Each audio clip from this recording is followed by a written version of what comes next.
Hello and welcome to MINKA Vision.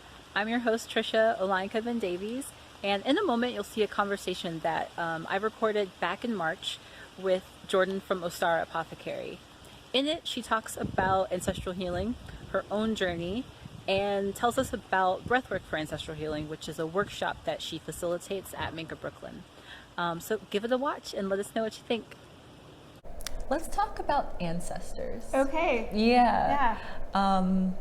So one of the types of breathwork that you do specifically here at MINKA is breathwork for ancestral healing. Yes. How did that come about?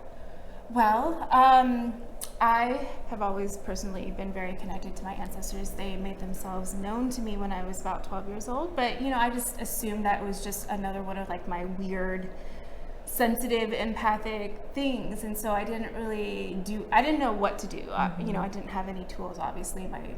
And so I was like, okay, cool. Like we're working together, and they're like, I know a lot, or as much as I could about them. But again, like I know that everybody's family is different and beliefs about ancestors, and so I just kind of let that be what it was on a personal level for a really long time. And then when I started leading circles and doing one-on-one sessions for breathwork, people would come up to me more and more and say, oh, my great-grandmother came in the session that I've never met.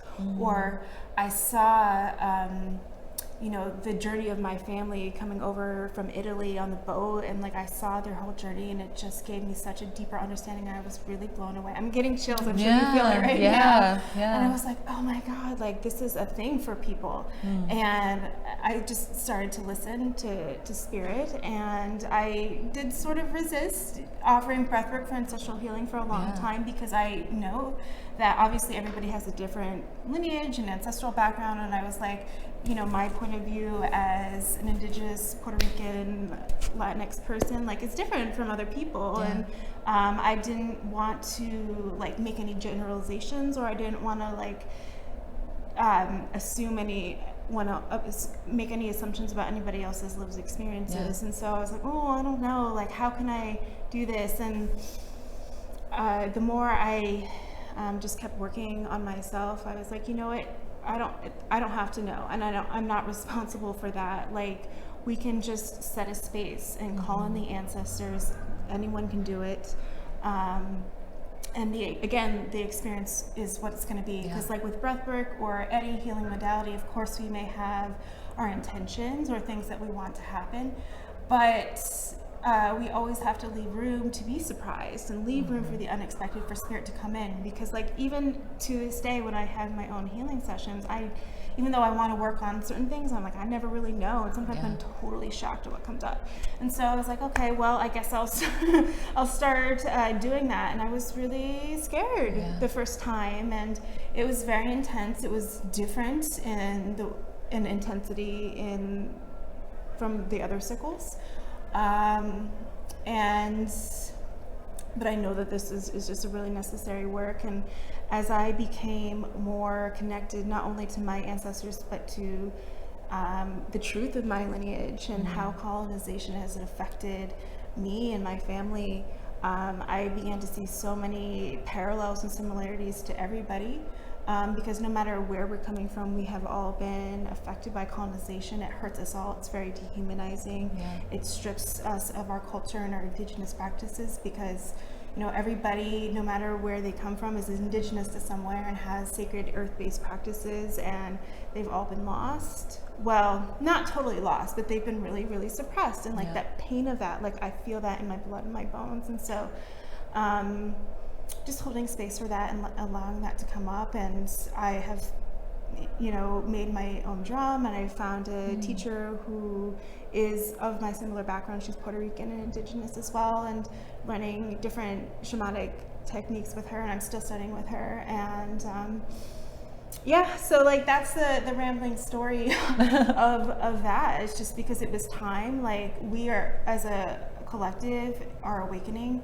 The ancestors want to be known. They're coming to everybody. This is the time, and it's actually such an opportunity. It's very exciting to me because, and if you've been to any one of my circles, I say this all the time, this is really the first generation, the first time in human history that we can work with the past and our ancestors and actually heal and make change.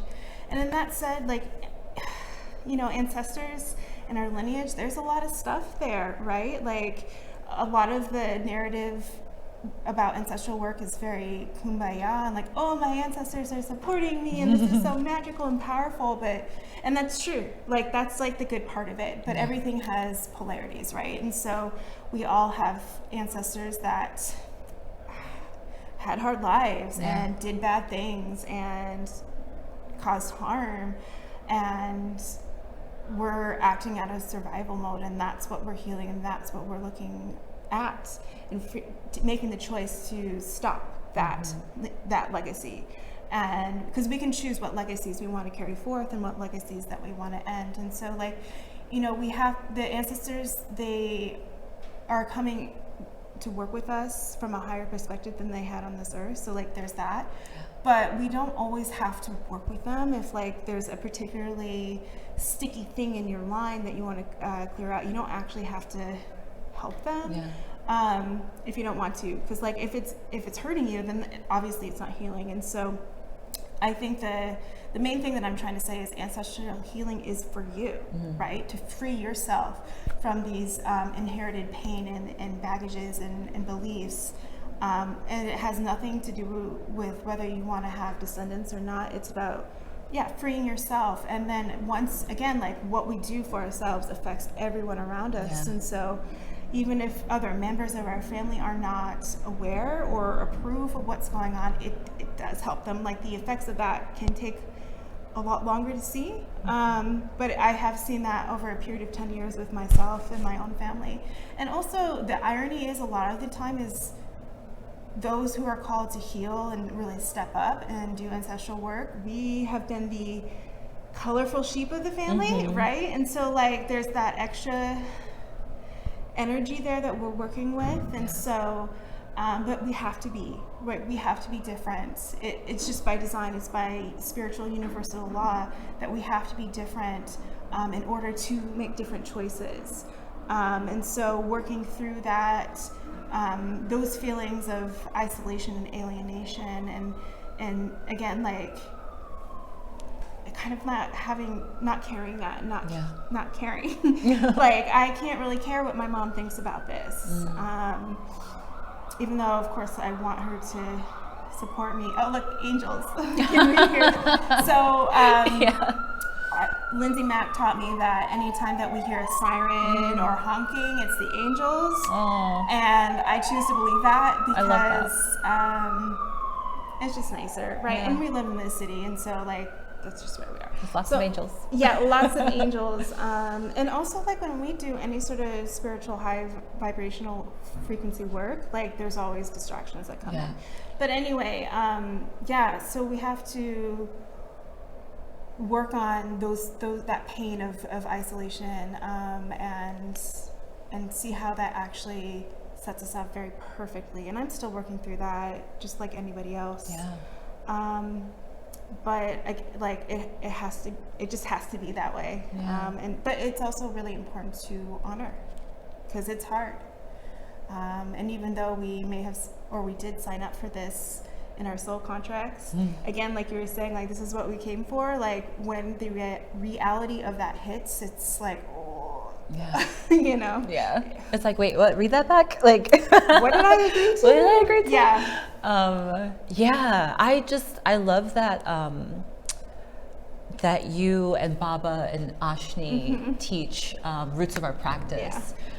Because I think that's something that a lot of us don't really think about, you know? Like, now that you know, healing and all these tools are becoming really popular and widely used, and, you know, we're trading and, you know, exchanging from different cultures. It's really nice to be grounded in, like, the roots of our practice, the roots of our lineage. And that's something I'm still working on. Me too. My parents are from West Africa, Sierra Leone, and I know that even though I haven't traced my lineage, that my ancestors were, you know, part of the Atlantic slave trade. So I'm excited to go down this rabbit hole of figuring out and, you know, trying to piece together these stories and these practices. So I think that's really important for us all to do, no matter, where we come from. Yeah, and just keeping that as much as you can, like, oh, this is exciting, this is a discovery, this is like a treasure hunt, because that's really what it is. And people with lineages like yours or like mine, it is hard because at a certain point the information does stop. Like, so in Puerto Rico, like the written records only go back to the 1700s, because that's when the Spaniards came to the island and colonized it and began keeping records. And so like, with the slave trade, like all of that stuff was erased. And so, yeah, like acknowledging the pain and feeling the grief, not only for ourselves, but for our ancestors as well, is part of it. And knowing that while we as humans like to see records and photographs, it's just 3D stuff that we don't actually need. Like, all we need is a connection to spirit, which we've always had and will never lose. And you may just only know a general region of the continent that your lineage comes from, and like, I think that's actually a lot more information than some people have, right? And so, like, if you know just a general region, you can still look up indigenous and ancient practices and like find a teacher that offers them, or start working with them on your own if there are no teachers around. Although, like, if you build it, they will come. If you want it, like, the teacher will come in, and just start experimenting, praying, meditating, seeing what feels right. You'll know, like, you'll get that like resonance in your whole body, in your blood, in your bones. And so and that's my whole thesis is about cultural appropriation and decolonization. Is these things happen is because we don't know where we come from, and we don't have the connection to our indigenous and sacred practices. And so we're desperately looking to connect to spirit and all of these sacred things. And so, like, a lot of the times we'll just like take what's there because we don't know any other way. And then also, like, colonization has taught us, like, we can take whatever we want, and then we can also profit from that. And this work, decolonization, talking about spiritual appropriation, has raised a lot of ire, and people don't love that I talk about this, and because, again, like, it's shedding a light on all the stuff that we don't want to acknowledge. But white supremacy and colonization are the very foundations that our society was built upon, and it's infiltrated every area, even wellness and spirituality, and like, we have to admit that fact. And so, and one of the things that I hear from people who criticize me is like, oh, well, like, you're telling us all to be separate and stay in our lane, and you're actually dividing us. And I'm like, no, that's not where I'm coming from. I'm saying, like, pay respect. If it's not yours, don't profit off of it. You can participate in it. You can, maybe use the tools or practices for yourself, but do you really need to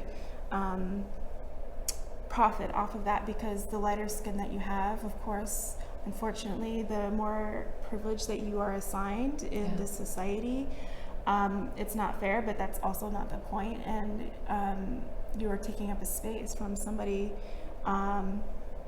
whose practices they are in their lineage, and it's just causing more harm, no matter what your intention may be. And like, that's also really hard, is because I don't think anybody has the intention to harm or take or steal or any of those things, but when we're doing it from a surface level thing, like, the healing can't really be that effective anyway. It may feel good, it may look nice on Instagram, but that's, if we're all working up on the surface, the real work, the shadow stuff, again, like, it's being missed. And so this is just about looking at that. And so, when I was thinking, like, why does this happen? Like, my understanding and what I have heard from spirit and the ancestors is because we don't know where we come from, and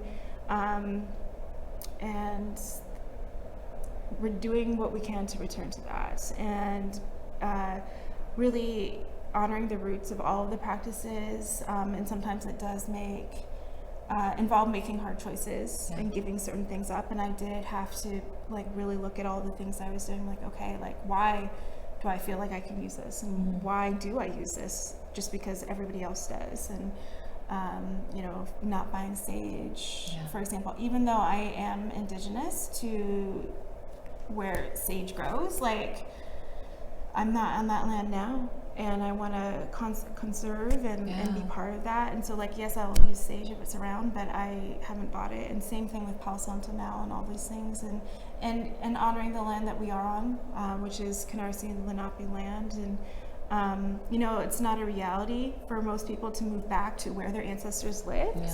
I'm not saying, and I don't really think anybody's really saying that that's what we should do, but it's just honoring the land and where we are, because at the end of the day, we are all earth-based people. And I believe that we choose our lineages and choose our family lines so that we can have the best experience. Best doesn't mean like happy and good all the time, but like the most supportive experience for our soul expansion. And a lot of times, unfortunately, that looks like a hard experience, because humans most of the time have to learn the hard way.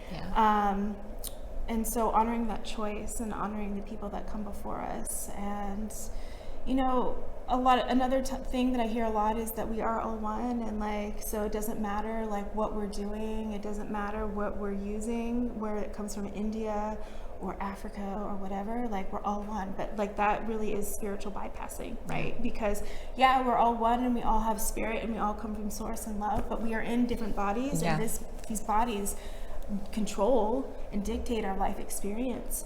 And we're all learning how to do better, and we're all learning how to heal. And so when, and I'm sure you've heard this before, it's like when somebody says, I don't see color, it means you don't see their experience. You know, you're erasing. And so again, you know, spiritual bypassing is also something that we all do, right? Like when I experienced loss last year, I was like, oh, you know, I am spiritual, and I have all the tools, and like I know better, and like he's not really gone, but I was trying to skip ahead, and like I had to like really, I still have to sit with it and be with it and process my human need for connection and for that person to be there.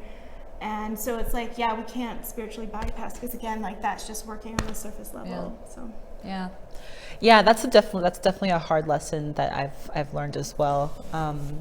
And I think that everything you're speaking to about appropriation and honoring is another light that's being shed right now with the current, you know, energies about calling us back to being in community with each other, and calling us to kind of rise to that higher level of what it means to be in community, what it means to be a neighbor, what it means to be in relationship with ourselves and with others. With integrity. With integrity. Thank you so much for watching. If you're like me and you're feeling called into ancestral healing, let us know what questions you have. Was there something that we didn't chat about that you want to learn more about? Also, if you are interested in Jordan's Breathwork class this weekend, that starts Saturday, 3 p.m., Breathwork for Ancestral Healing. I've attended it in the past, and it's definitely been something that has supported me on my ancestral healing journey. What else? I think that's it. So thank you so much for tuning in, and see you again next time. Bye.